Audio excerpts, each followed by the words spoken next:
আয়াত করলাম, তাই না?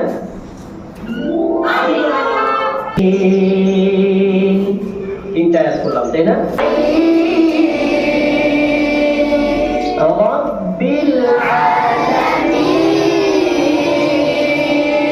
নিশ্চয়ই ধরে ফেলছেন আপনারা, তাই না?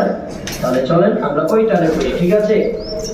সূরাতুল ফাতিহার প্রথম আয়াত করব, তারপরে ইয়্যাকা না'বুদু ওয়া ইয়্যাকা নাস্তাঈন, সেম টানে পারবো তো ইনশাআল্লাহ? তাহলে চলেন সূরাতুল ফাতিহার প্রথম আয়াত কিন্তু, হ্যাঁ, 1 2 3